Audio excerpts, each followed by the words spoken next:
No, actually, I wasn't sure if Missy wanted to go yet, or if how you wanted to tackle this, Missy, if you had questions or what your thought process was.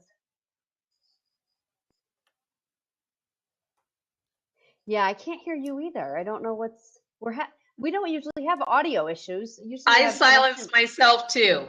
Okay, okay, that's But why. I'm sorry, I didn't think you were talking to me. I apologize. I Oh, was that's gonna okay. put it on when I was talking. Um, Kat, I think it's perfect for you to go ahead. I mean, you have some thoughts, and let's just roll with those thoughts. Because Okay. Um, I have some questions, and I'll get to them. It's no problem.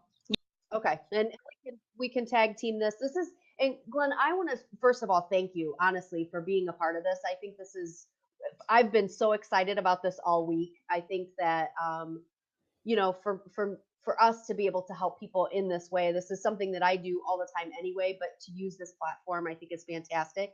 And I really appreciate you putting yourself out there in this way and allowing us to help you with this. So Thank I'm you. I'm excited, and I think you'll see Misty and I each have sort of different approaches, but I feel like they're complementary. And that's one of the things I love is to listen to how what Misty has to say because I'm like, oh, that's a great idea all the time. So anyway, so I want to first of all commend you for jumping into the consulting role. I think that's really smart.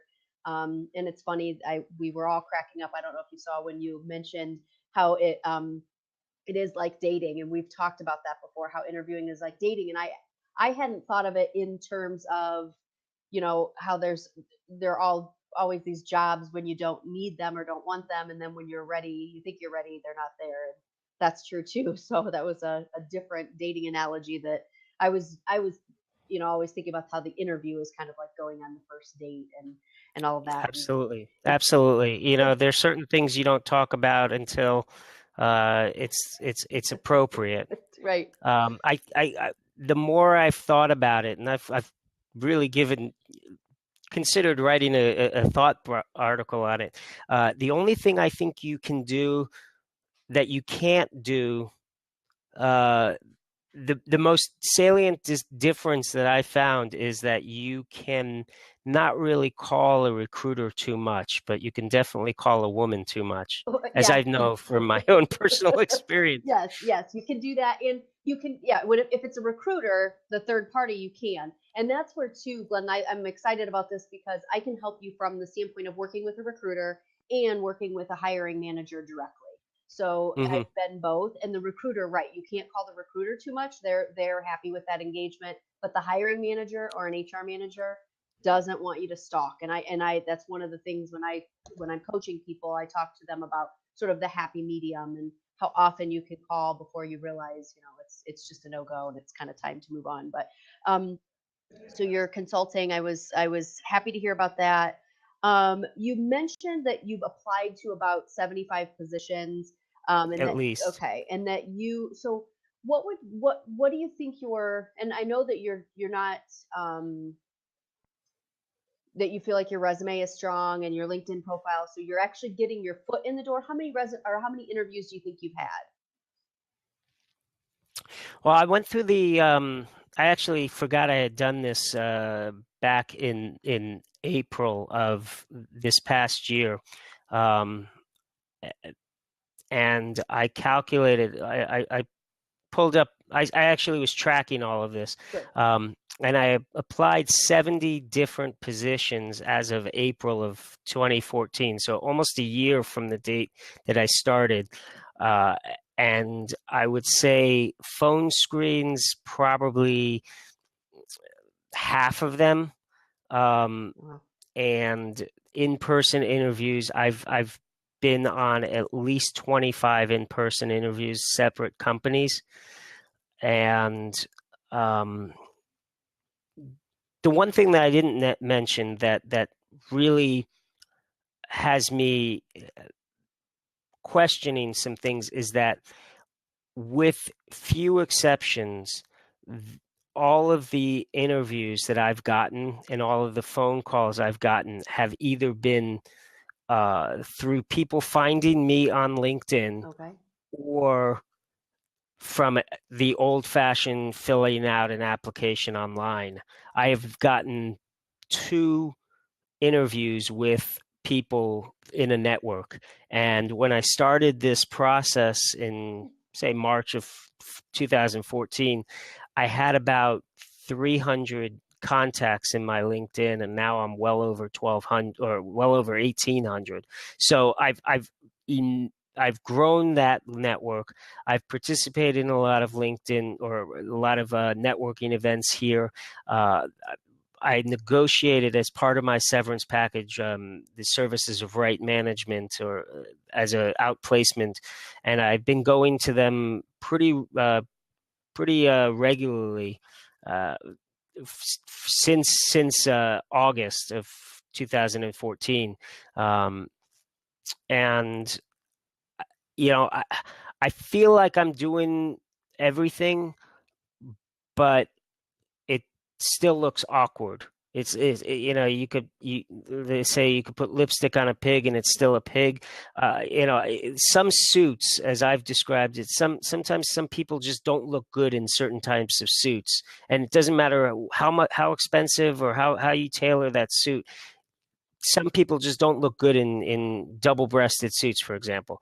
And here I am doing all the things that people are suggesting, and uh, I haven't had a whole lot of luck with that. But that said, I've had no problem, and I don't have a problem considering everything. I've gone back to the basics. I've redone my resume. I've taken my resume to to a different approach where it's more of a diagram. Are you looking for ways to save money? Yes. Call Glen Lerner. No. Do you have problems with retention? Yes. Call Glen Lerner. No. And just going in a very out of the box creative way. I've done things that, okay, excuse me. I've gone out of my way to be considered, or to say, look, whatever I'm doing is not working, and I've gotten every excuse possible for in terms of feedback. You make too much money, you'd be bored in the role. You don't have the experience. You based on what you're telling us, your salary was much lower than what we're looking to pay, so you probably weren't actually doing what you weren't the decision maker. I've had, which that one I was kind of a backhanded compliment, I guess. He's like, oh, you were underpaid for, an exorbitant amount, and therefore we don't want to hire you. But I've taken to wondering, if there are people in this market, South Florida, who are probably not giving me good recommendations. But I've expanded my network so much and made some pretty close contacts with some people that I would think somebody along the way, somebody would come in and say, I heard this about you, or tell me about what happened at so and so, because I find it hard to imagine that in, let's just say it was 25 interviews, and I'm face to face final round interviews, and I'm erring on the conservative side. I find it next to impossible to imagine that I was the second best candidate in every single one of those opportunities. And even more so, being the second best candidate, I know that my wife was the second best candidate for a job that she now holds, because the first candidate turned it down, and they're very happy that they made that selection. They probably would have you can't say, but they definitely got a good hire with her. And so, okay, so I'm the second best. The probability that I'm the second best candidate in every interview, as remote as that is, then add on the probability that in 10% of those, 2 or 3 of those, they've offered the job to somebody who's turned it down and gone to their second candidate, means that uh, there's just, it doesn't make logical sense. One second. Mhm.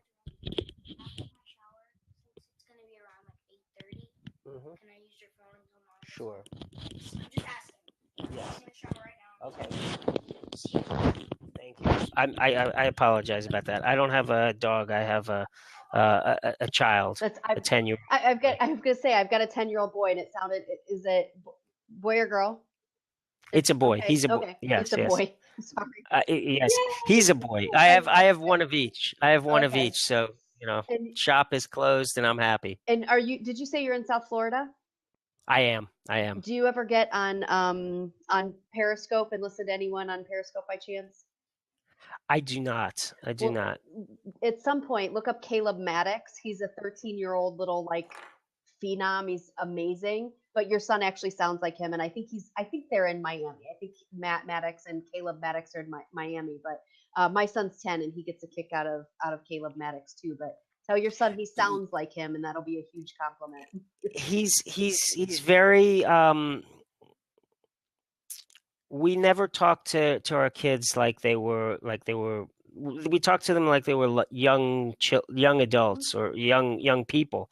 And I certainly, for he's my oldest. I was listening to NPR while he was an infant because he didn't know, Dad, change the channel. Right. So he's got a very good vocabulary and has a penchant for sports like I've never seen anybody.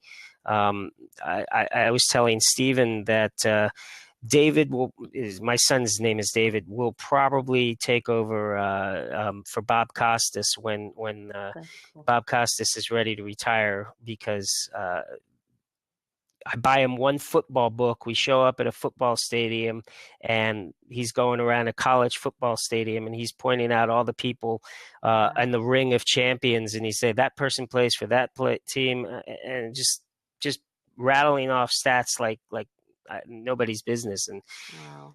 it's impressive. That's impressive. Cool. That's super cool. Yeah. I'm gonna jump back, but definitely have him look up Caleb because I think he'll enjoy him. But I want to jump back to a couple of things that you said. One was well, first of all, I want to definitely eliminate the fact that you have any type of resume or profile issue. For you to have like a 50% success rate is amazing. Most people have maybe a 10% success rate. So you're getting your foot in the door. You are probably applying for the right positions. Do you feel like you're applying up or down, or you're applying for the right types of positions?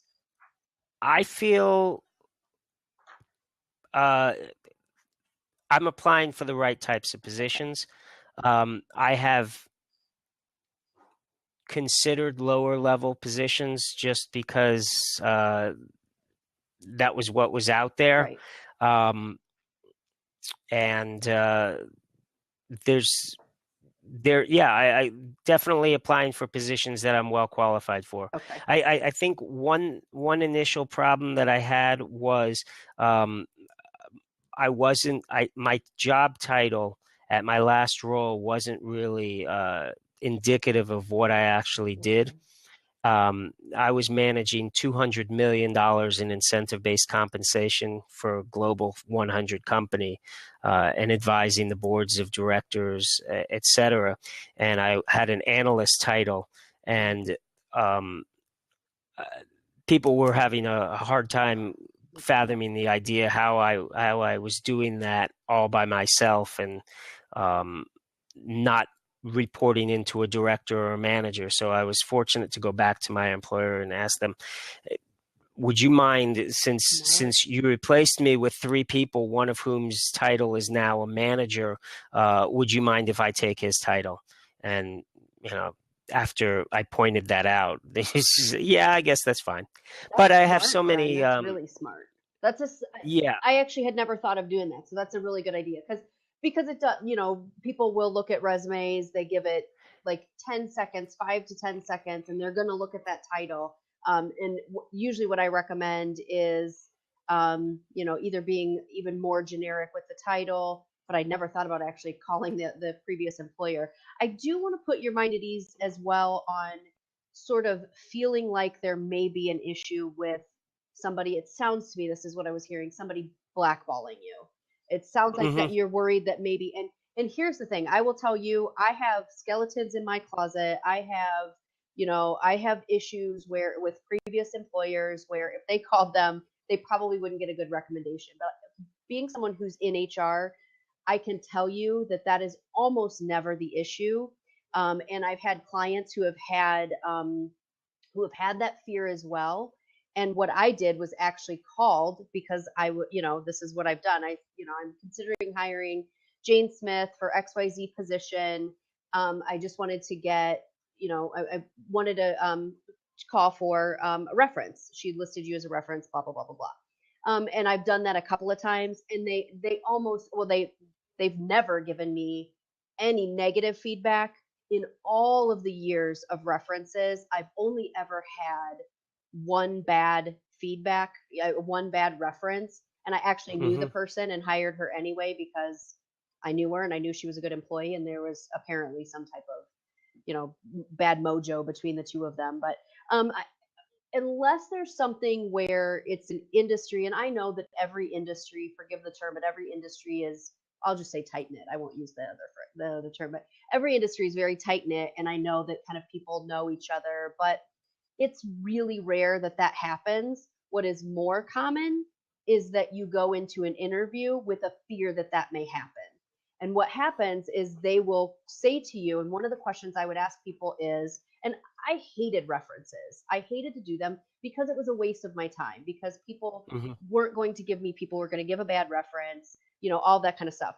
So in lieu of a reference, if I could do this when it was my call and not somebody else telling me that I had to follow steps that didn't make sense, I would say to the person in the interview process, I see here that you worked at ABC Medical Company and you were, had this title.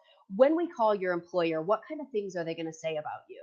And I use that question because automatically the person is thinking, oh shit, they're going to call that employer. And I watch that person's body language.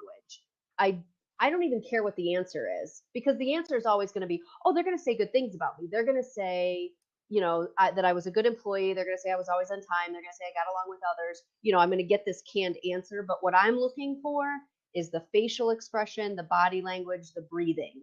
Those are things that are going to make a difference. So if you're going into an interview afraid that somebody's going to, that could potentially say some bad things, you may be giving that off. And I'm just letting you know, because from you talking about that may be something that's happening. I don't think it's going to be it could be something that it could be a make or break. If it's you and the other person that doesn't have that there's a potential that that's a kind of a make or break thing. Yeah, I don't think I project that, in part because it had been suggested and I poo-pooed it, and it's just things are not working out the way that I'd prefer them to, and absent any feedback, I'm considering any possibility as something. Having said that, and you mentioned the references. I brought that up, and as one example or possibility, but there was a mutual contact of my last employer, who the woman actually who placed my boss at my last employer, and she and I spoke to each other, and she's an executive placement, executive recruiter. She didn't even realize that I had come from the same company, and then, oh, this person, yeah. And so we were having a shared conversation, and then abruptly there was a break in conversation, and that's kind of where I said, what happened all of a sudden? I was in the running for this position, and then I just kind of dropped off the face of the planet. And I was thinking about that, and maybe that's really what is happening. And I considered calling her just to touch base with her. Lo and behold, she actually called me back before I had the chance to call her, and I never even brought up the issue because I figured if she did, she would have referred. If she had that conversation with my boss and I was blackballed, she wouldn't have called me. So I, I put very little credence in that possibility, Mm-hmm. but nothing is certain. Sure. And my So, point is so more not that you are getting blackballed, but that you have some type of internal thing gotcha. thinking that maybe you're going to, and again, just that dating analogy. Hmm. Let's say, you've been through an ugly divorce and your ex has been saying a bunch of crappy things to you and you believe the crappy things that they're saying and you go on this date and, my big thing, my ex hated that I didn't finish projects. And if somebody said, hey, how, do you ever finish projects? I'd be like, it would be like do you Yeah. know what I'm saying? So what happens sort of in that dating analogy is that you come to the interview with the baggage of the crap that your ex said about you. Do you know what I'm saying? So it's Yeah. so there Yeah. may No, there no, may I be hear what some you're of that. saying. I have a pretty good uh, grasp of really leaving my baggages at the door, so to speak. Okay. Um, and but I think to the the point, I may actually be doing it and not be aware of it. Um, And that's, I mean, really, we don't have to like stay on that for too long. That's just something that I noticed and that I hear in some clients. So, that may be so Steve wants to know if you're feeling comfortable with us yeah, again. yeah, yeah. And he's I gotta you say, haven't uh, smiled yet, so that was one of the things. no, no, I Start just read smiling. that. I have to say, um, for someone with attention deficit, this is a little bit, one more window, and I think my head might explode. Yeah, it's a So lot. It's listening, a lot. talking, reading, Yeah, yeah, I would fail the 911 operator yeah. test where okay, your child is in the pool. Uh, I, hold on a second. I need to type this down. I wouldn't do that well. So yeah, I got it. I'm ADD too, so I totally get it. And I actually like usually don't. I do one or the other, and I do the same thing on Periscope. I either read the comments or I don't, and I go back if I'm not going to read them. So Yeah, um, yeah.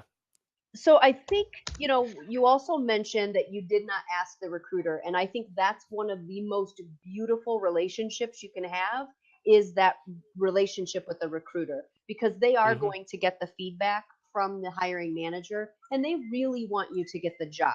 A hiring manager's hands are tied. I hated being a hiring manager because I couldn't say to someone, actually I did all the time and I would be like, don't tell anybody, but this is the feedback I'm going to give you because it's there's so many blind spots when you go in and people would undersell themselves or they would talk about things that they didn't need to and I don't sense that you do those things, but I would use that relationship with the recruiter to just pick their brain and say what do you think it is and how, they want to give you that feedback.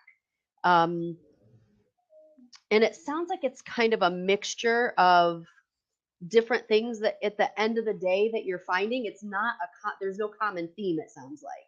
Is that a fair statement? Yeah, yeah. I mean, I think the only common thread is that it's happening to me and it's happening. It's real, Beyond right? that, Right. uh, you know, yeah. give me So give me some of the reasons. I'm going to write these down because I'm going to look for a common theme. What are some of the reasons you've mhm. been given?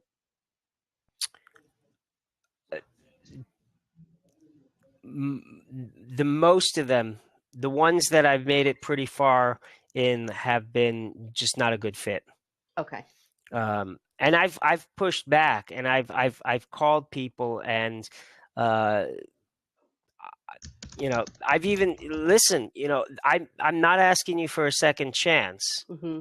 That's too much. But I really liked this job and felt I was really qualified for it, so that I don't do something and miss out on my next great opportunity. Can you give me some feedback on how I can improve?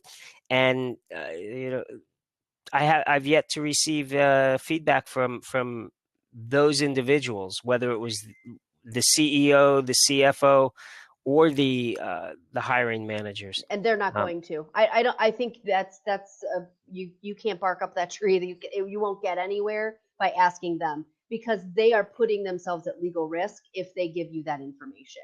So it's really, you'll not get feedback. What I would recommend, a couple of things. One is, when you get it's not a good fit, or we've decided to go with another candidate, you or the thanks but no thanks email, you go back and do what your wife did, where you say, I appreciate the opportunity. I was very excited about this.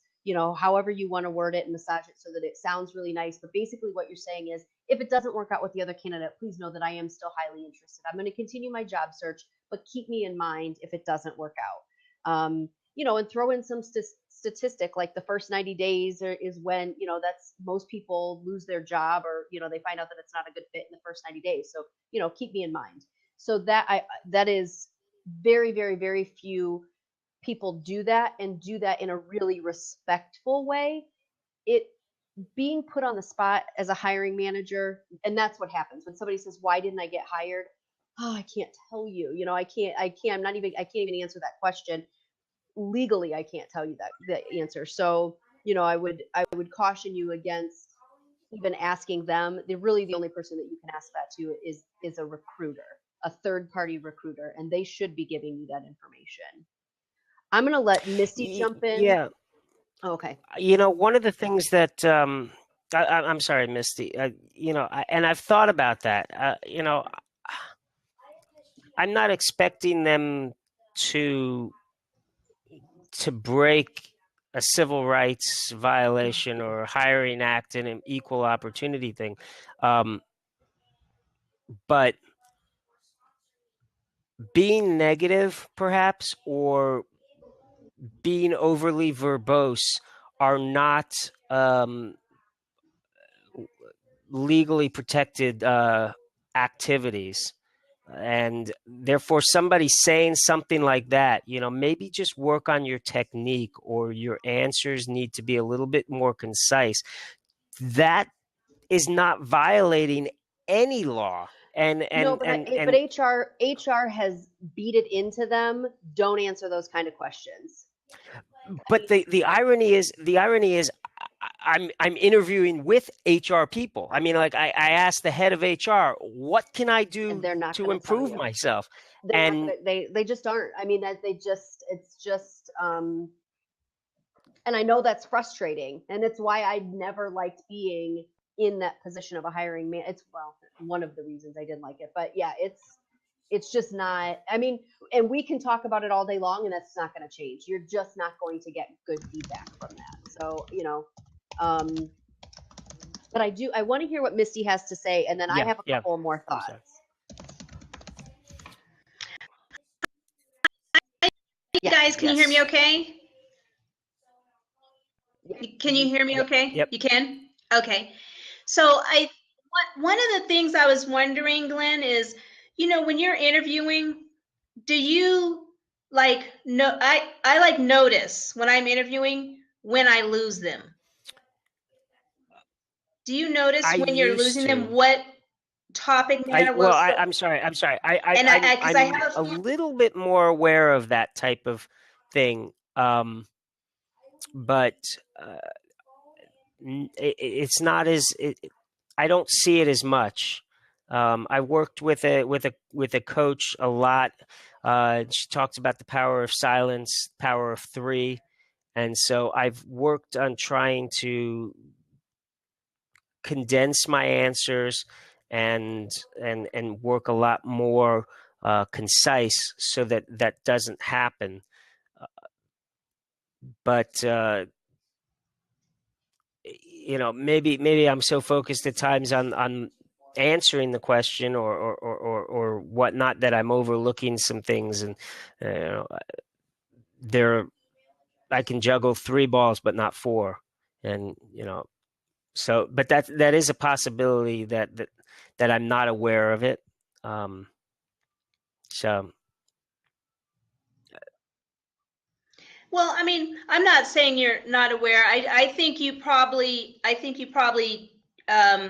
do have an idea. And just, I notice that when I'm on the lookout as to when I lose them, that's when I usually have, I try and grasp their attention. I might say, well, do you need me to clarify about how I develop those projects? Because I can see I can like catch it almost right away when I see that, I may have lost their attention. But one thing I was thinking about too as well was, I want you to be just kind of aware of the stats, just generally, basically. So for every 10,000 that we made could be a month in which we may find employment. So if I made 50,000, it'd be about 5 months. So that's one thing to look at. And sales and marketing, for every 10 interviews, we would get 1 job offer. mhm. And so those are just some rough stats. And so I really don't feel you're too far off the stats, really. I mean, But I was wondering, are you, do you ask for the job? directly, no. My closing has been more of, is there any reason why you don't think I would be a good fit for the role? Um, I within the past 24 hours, I've given a lot of thought to maybe my lack of closing is killing me, and it's not anything other than me just being unremarkable. Um, or to put it another way, my resume is um, so good, and my interviewing is average, that you know, I don't live up to the hype that I self-proclaim myself to be. You know, it it's having a difficult time explaining that, but you know, I'm this wall that we're going to build is phenomenal. It's beautiful. It's going to be 20 feet tall, and we're not going to pay for this wall. Somebody else is going to pay for this wall. And then, you know, we start building. We're like, yeah, it's a brick wall. I mean, I'm using that as an example, but that is quite possibly, you know, this resume where people like Kat said, 50% hit rate is, or return rate is, I acknowledge it's pretty darn good. And you know, I want to meet this guy. I don't have a position, but I want to meet this guy, and I get in front of them, and I'm not hitting boom. I'm not sealing the deal.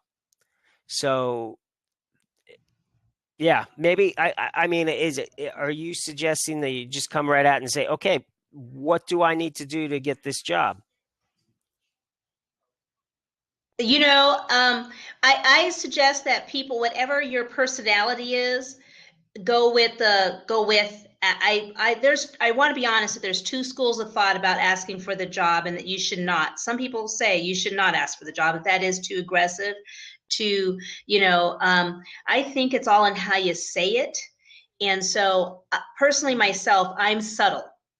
I'll tend to say things like, based on our discussion today, I really feel that my skills, and I'm making stuff up here, communications, public relations, and marketing would be an excellent fit for this job. And I would just love the opportunity to work with you. Now, the thing about that is that you see the body language. Would you not be kind of convinced? There's some energy in that. You know what I'm saying? I got some energy behind it. But also, too, the thing is some people are direct. They just are like, hey, so would you like me to report on Monday at 8? I mean, there's nothing wrong with that either. There really isn't. some people will say things like, on the first 30 days of the job, what's the biggest accomplishment you see me making, which is actually exceedingly powerful. And so, however, and some people just say, hey, I'd like to work Yeah. here. So I think however it makes sense for you.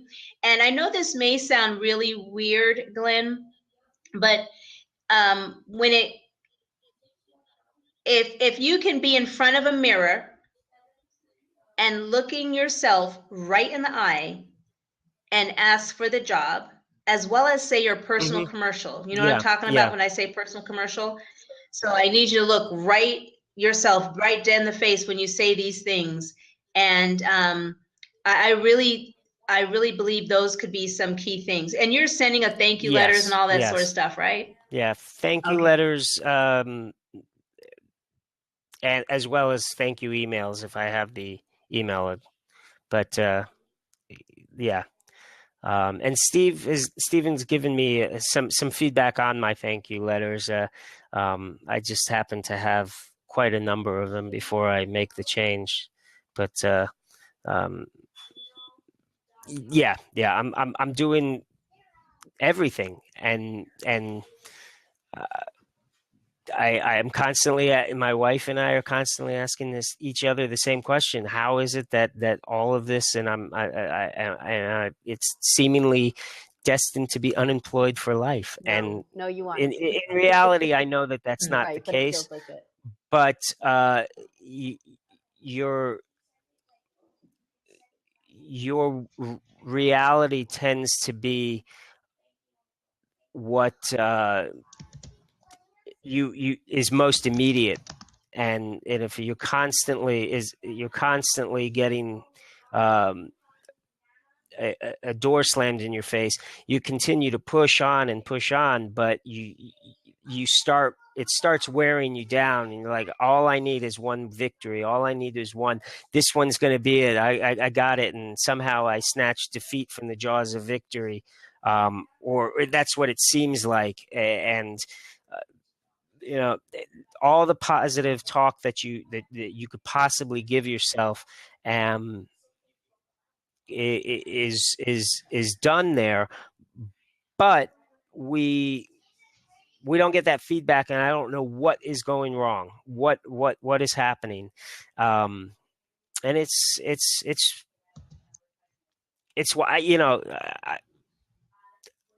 I probably am doing a number of things that I could improve upon, but I don't think I'm doing something or have anything in my um, overall profile, if you will, that would make somebody run from me.